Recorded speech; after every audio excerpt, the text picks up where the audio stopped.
Oi, oi! Hello and welcome to another Chelp Mental video. I've said oi, oi this time. I know a few of you didn't like me saying hello YouTube. It probably made you feel a little bit uneasy, didn't it, that it wasn't the usual. But it's back for another video. We haven't even had the Friday All My Bets going at Chepstow just yet.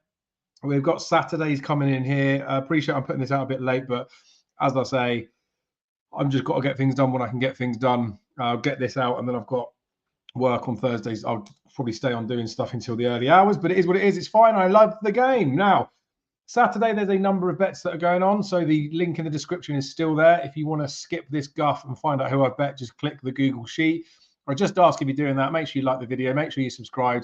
Drop a comment and say thanks, because it's polite to be polite, isn't it? But if you want to listen to what I'm going to say, then continue to listen. I've put some bets on for Saturday's ITV races. They're covering Newmarket and York. Yes, I know it's flat, but there's some good racing there. Done cheat sheets with Gigi, so link in the description for both of those, the Friday and the Saturday stuff. The Saturday ones I think actually are quite insightful. But yes, there's a few bets that are coming from there. I've got one bet that's struck at Chepstow at the moment, and then there's one other one that I'm toying with, but I don't think it's the right bet to be putting on. So a lot of you would have seen on my bets last year, I might have had some £6.25 each ways or £12.50 each way on potential guff. And I don't want to eliminate them completely because I don't, of course, my profit or loss, like I don't lose money on them.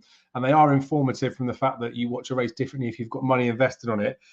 But for the purpose of these videos, I'm going to try and keep it nice and strict because there will always potentially be bets that I might strike last minute. I'm putting these videos out. This is like 20 to 10 on the Thursday night when we've got Saturday's racing.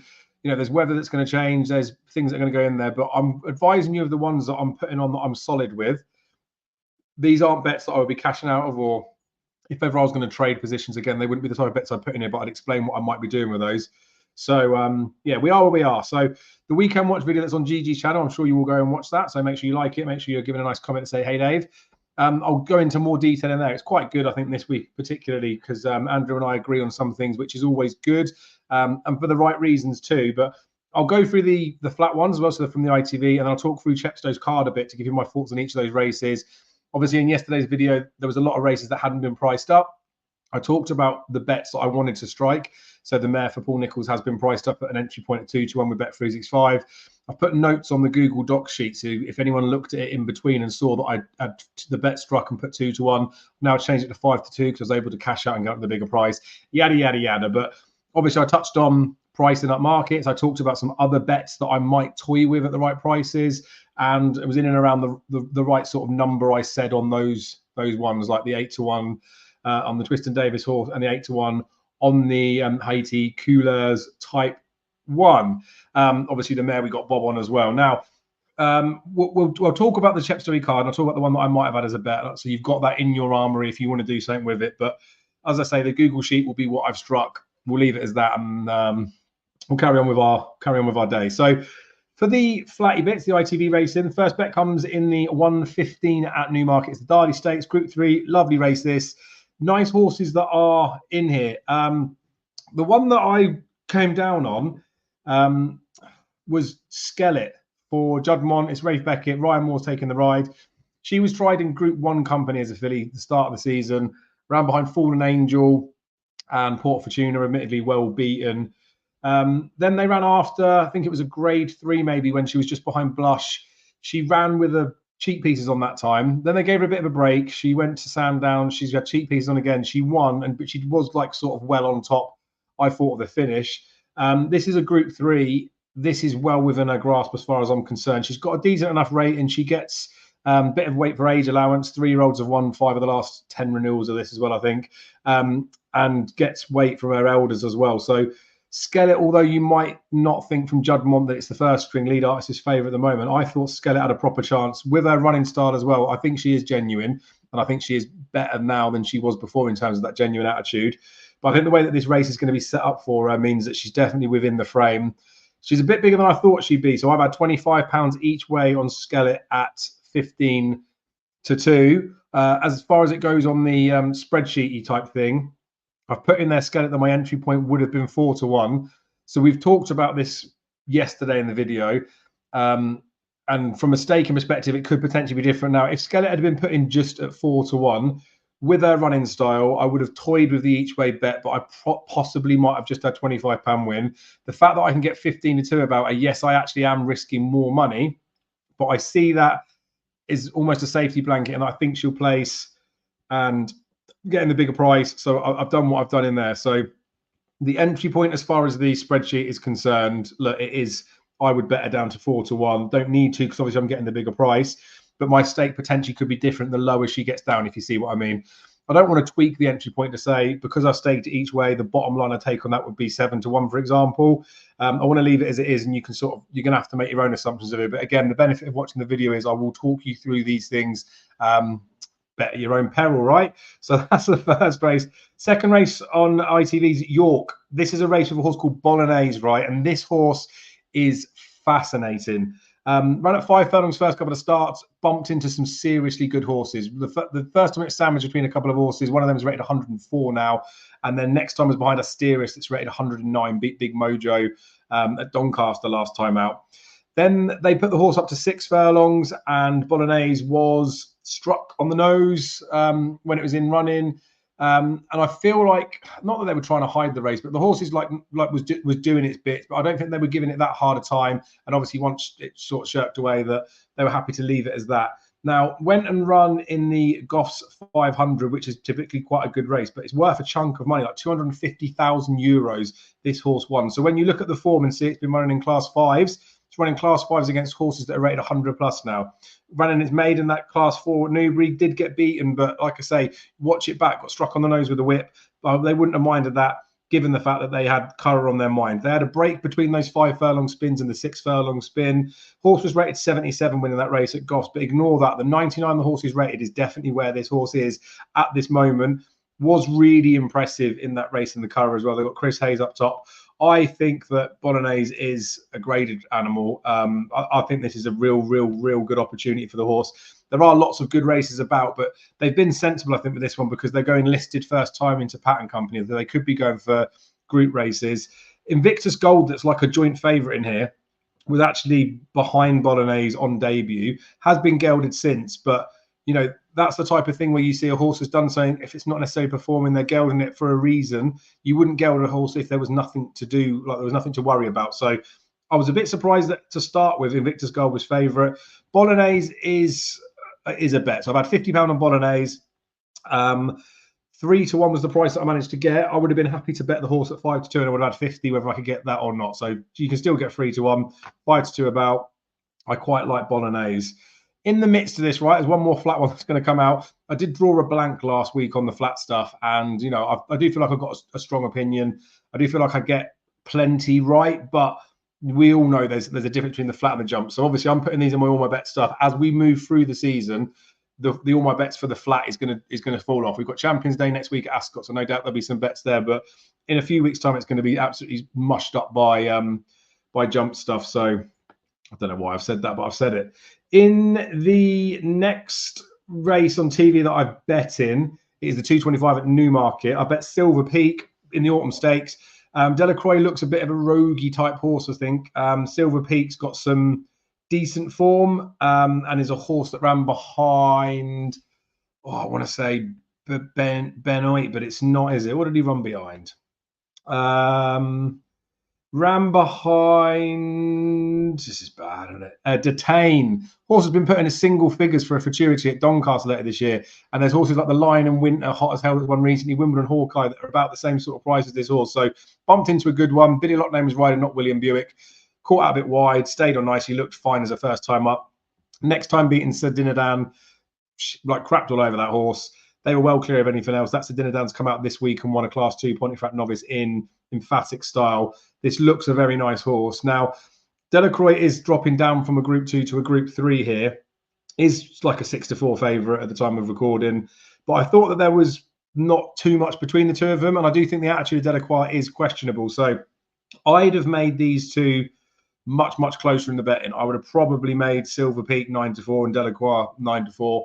Sounds a bit reachy, but that's where I would have pitched them at. All that said, I've had a £25 win at 4-1. Now, where you'll see the difference in the stakes across those, and sometimes I might still get my entry point as the price taken, because my entry point on this one was 4s. He has shortened up. He's 130, 11-4 in some places. You can still get 4s with one firm. But the reason why I've staked 25 on this one is because I think there's less substance to what I'm suggesting here. Look, it's a couple of runs, and I do respect Delacroix. When you got the horse like in the race before Bolognese, I do think that Bolognese is by far the best horse in the race. Silver Peak and Delacroix, I do think Silver Peak is probably going to win the race, but I do massively respect Delacroix as well. So we are where we are with that, and it's in and around the sort of price. It would be hard in this size field, like a 6-runner race, unless Silver Peak was, even if Silver Peak was like 8-1 or something like that, I wouldn't necessarily be having twice as much on, because it was a bigger price bet. There's no each way sort of play angle with it. It's a 25 1-point win dart on Silver Peak, but I think it was worth betting the price. You can see it shorten up a tiny bit, as I say. Might end up just being a value loser or just the right bet that goes awry, but I think the horse is nice. Then we can move on to Chepstow for the first bet, and then I'll go back and we'll quickly talk through the Chepstow card as well. So the first bet for Chepstow is in the Silver Trophy, and it is Krabilly, my nap on the GG Weekend Watch. I'd have been happy with 4-1 plus about this horse. There are 18 runners. It is nice and competitive. I know he's a chaser, but doesn't need his runs normally. Don't know what they would be prepping for. He seems to go fine first time up. Even when he fell behind Ginny's Destiny, was going fine, wasn't he? And done all right in the past, or won in the past. So I think they're here to win the race. 138 rated, looks well within his grasp. And there will be some horses in this race. Like, I know plenty would have been be trying for it. So he's going to have a lot in there. But there will be some that maybe are using it as a stepping stone. I don't see why they would with him. JP McManus likes winners at this meeting. As I say, 4-1 plus, I'd have been happy to have a dart on. 13-2 with William Hill. I drove down there. They only got 6-1 in the shops. Boo-hoo, crying, all that sort of stuff. But it's a fifth of the odds, 5 places there. So I was going to just have, like I said, I know it's the Weekend Watch nap, but I was going to have 25, or was toying with 50 win. So I was in between two lines. I don't know which one I would have done. It fell somewhere in the middle. The fact that I could get 6-1 about it, that's the only firm that priced up. It might be bigger somewhere else, and there might be other bits in there, but I was happy enough to have 25 each way on Krabilly at 6-1. So slightly different in terms of returns if I'd have had £50 straight win. But I've talked about before the cover, like the concession of having the place part of it. I'm happy to risk that little bit more money, I think, on that one. So yeah, all the bets have been struck on those ones. You can see that in the spreadsheet. So we are where we are with those. But look, for Chepstow itself, because it is a decent meeting, we'll talk about the races one by one. I might not have too much to say about some of them, but I'd like to give you my thoughts on a weekend, because you like a bit of a preview, didn't you? So the Champion Equestrian Juvenile Hurdle, this My Noble Lord, by all intents and purposes, should be the best horse in the race. I wouldn't want to be paying to find out. Leave those types of races alone. I'm not so interested in juveniles anymore, especially not the British ones. So it is what it is. It's a race. It's a braver person than me that's betting these ones blind. With the greatest respect, and I know I'll get abused for this, but with the greatest respect, it's not like it's Willie Mullins sending a horse out where we've got some substantial stuff and some people have told us it's amazing. Like, it's not like Willie DeHull's going out, but I think this horse will be short. So look, it is what it is. We'll move on from that one. The Paul Ferguson's, might as well say his name, he sponsored the race, isn't he? Paul Ferguson's Jumpers to Follow 4-year-old limited handicap. Now, this is a race where I thought originally Vincenzo might come for Sam Thomas. Obviously, he loses his novice status soon, so they've gone down the route of the Persian War off 120. I think he's got mileage in that mark. I don't think he'll win a Persian War. We talked about that.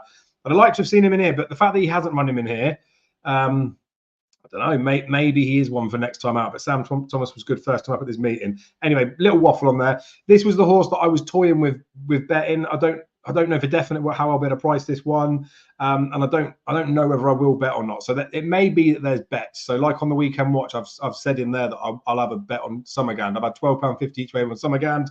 While this isn't all my bets video, that's not going in the spreadsheet, because it's not something that I would necessarily recommend other people doing. Same as in this race here. Now, Kourosh is the one that I'm interested in, but I wouldn't necessarily be recommending other people do it. So from an advising perspective, the 4 that I've bet this Saturday and I put in the sheet would be the ones that I'd be tipping. This would be me just being honest. We're talking about it now. This is something that's on my radar. So Kourosh was one that I looked as a bit of a lively outsider for a Boodles, which is mad when you see what this horse has done. Beaten long odds on at this track, but just couldn't breathe. Can't breathe. Had a wind up over the winter. Had the tongue tie applied a few times ago. Harry Skelton's on for this. You'd imagine that they knew this horse was quite good, obviously not quite Boodle standards. And then they've, I think, probably worked back thinking this is an option to start the horse off here, and we'll see if we can get the best out of him. I fully think this horse has more ability in him than the 117, but it is starting to get clutchier and clutchier the further it goes on. So when it ran at Cheltenham, was going to get beaten by Breeding Fassa, but was challenging and was like an 11-8 favourite for a Class 2 race there. Now, when Breeding Fassa at the time was rated 127, is now down to 122. So again, the standard of that form might not really stand the test of time. Miles behind Liari as well. So again, might not look as good after. Then obviously bombed as a really short odds-on favourite. But the manner in the way the horse won first time up at Wetherby last year would suggest to me that, you know, first time might be the time to catch the horse. The key thing to remember here is this horse had come from abroad, though.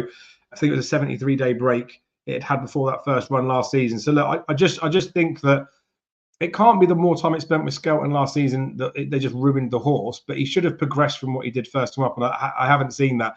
The wind surgery, as much as Paul Nicholls might do it, isn't just the only thing that the Skeltons would do over the summer just for the sake of it. So I wonder if they heard something, which is why the tongue tie went on after he fell, and then they've obviously wind-upped him after trying him a couple of times in the spring. But you'd imagine those couple of runs in the spring were to sort of see how he was, and you know they've got the mark down a couple of points as well, so it kind of worked. So look, it's a bit lowly. I like the horse. It would be potentially a bad bet to advise. And I don't even think we're going to get much of a price on him. Like I would be hoping in a field of 11, in a potentially competitive handicap, you've got Mighty Bandit in there that people will talk about for a supreme. You've got Liari that's supposed to be pretty good. There's other horses in that are quite depth as well. I feel like on what he's actually done, we should be getting sort of 12s, 14s about this horse. But I think the reality is he's going to be 6 or 7 to 1 with the bookies, being Skelton's first choice. You know, Harry Skelton's not riding everything this weekend for Dan. There are some races where he's just not on them. And yeah, I think he's just going to be bad value. He might well go and win. He might well go and run well, but I don't think on balance he's going to be a price to play. Now, look, I've said all of this. If he spits out as like 16 to 1, 20 to 1, then I will probably have a small play on him. But that's as much as I'm saying. Like, I would never be having more than a half point each way on this horse, and I'm trying to reach for a price I don't think I'm going to get. So don't want to waste everyone's time anymore on that one, but I do want to talk about it. That's why it wouldn't go in the spreadsheet. I'm not just going to chuck in a bundle of horses saying I would back this even money favourite if it was 10 to 1, because I know it's not achievable. In this instance, I could be wrong, but I don't think I will be. In terms of the price argument thing in there, and you know, I think there's reason for it to be priced at a bigger price. Bookies might not agree just yet, but it'll be the type of horse that at some point during, like down the line, I might want to have a go on. You know, my snobby bar is at set 135. The standard of British horse racing I talked about in another video is on the decline, so I'm having to push my barriers down a little bit, but it does get you in trouble down the bottom end.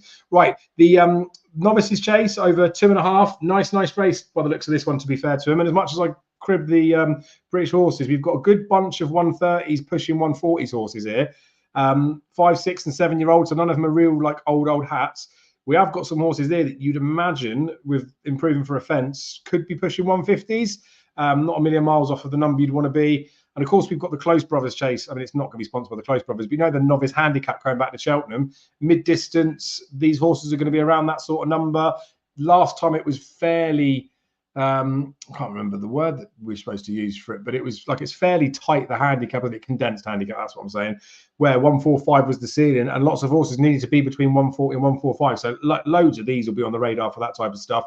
They may have bigger ambitions to start the season, but obviously depending on what happens here, will be what happens here. Now, I don't know how I'd look at these ones and decide what I'm going on with all of them. Like, there's lots of nice horses in here. None of them wow me. So I'd leave the race alone, fully watching brief. I'd be very curious to see what the market does as well, and whether that is true or not, because that also helps you for next time out. If something gets bet and it doesn't necessarily reflect in the market, it gives you a bit of an indication for forming markets next time out. So curious race. Can't wait to watch it, but no possible betting in for me on there. Silver Trophy we've touched on. Krabilly 138, it's criminal. Like, I know his Aintree run was over a further trip. You give him excuses in there, but he's played second. His jumping's a bit rogue, but we all know that.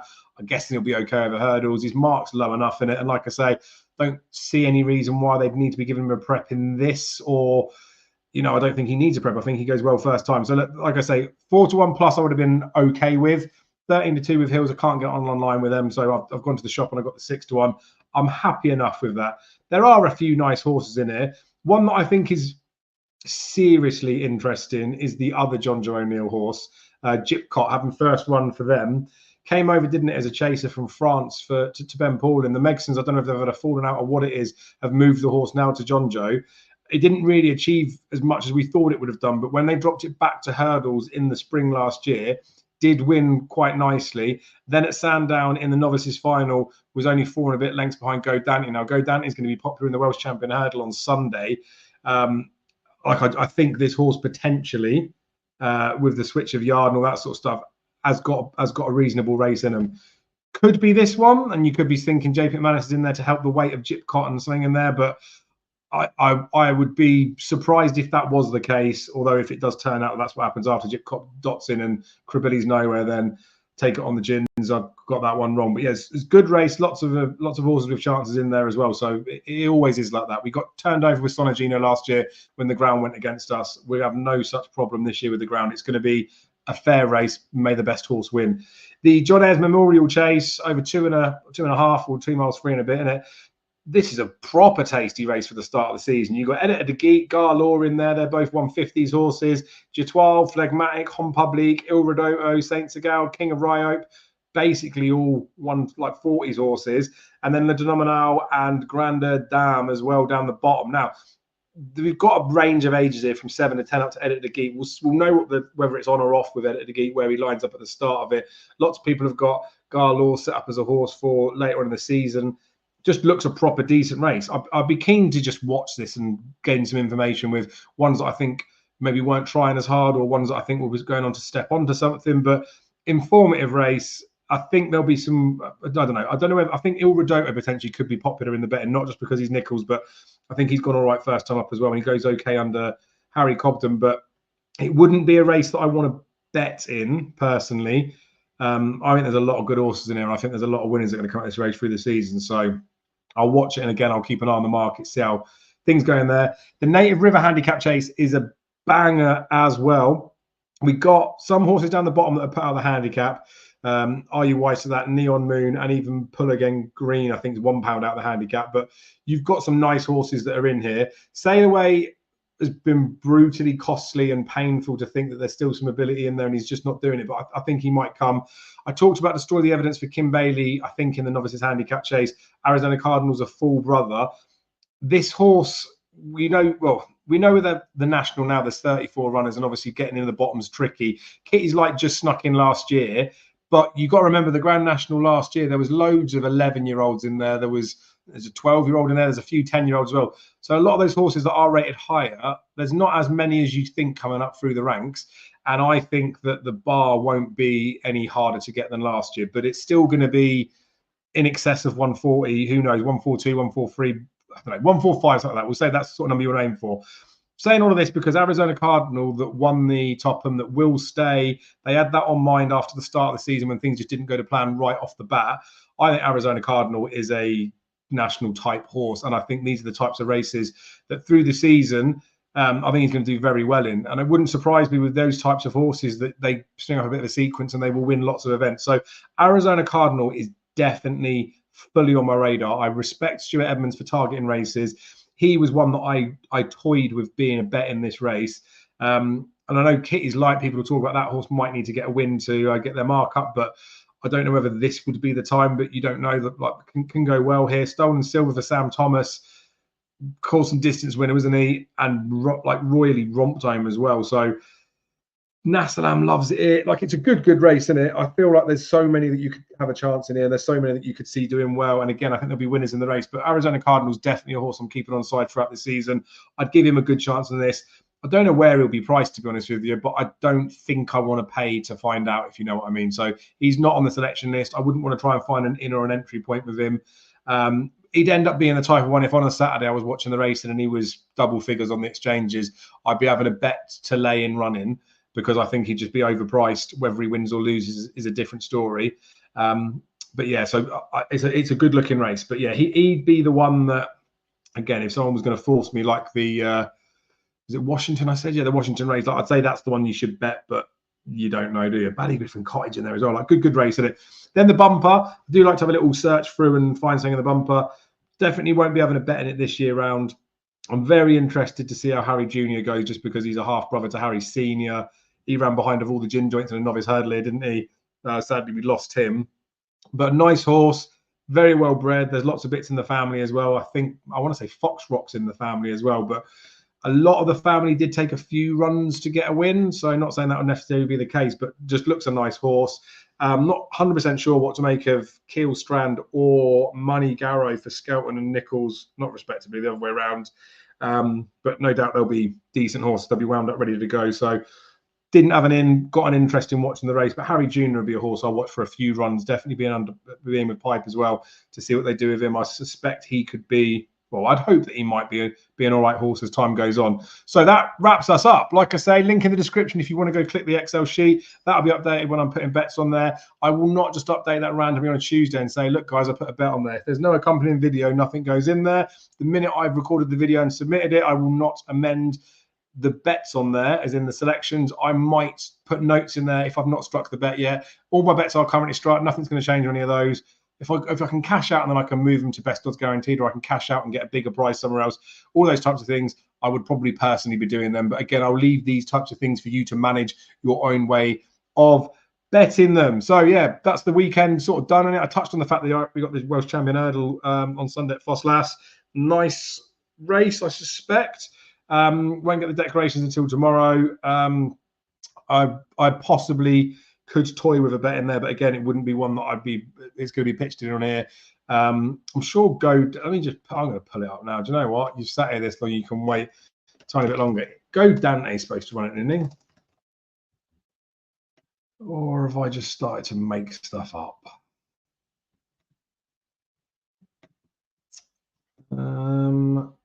This has got to be compelling and good viewing, isn't it? Yeah, Sean Bowen's on. I mean, like eye-catching last time as well, wasn't it?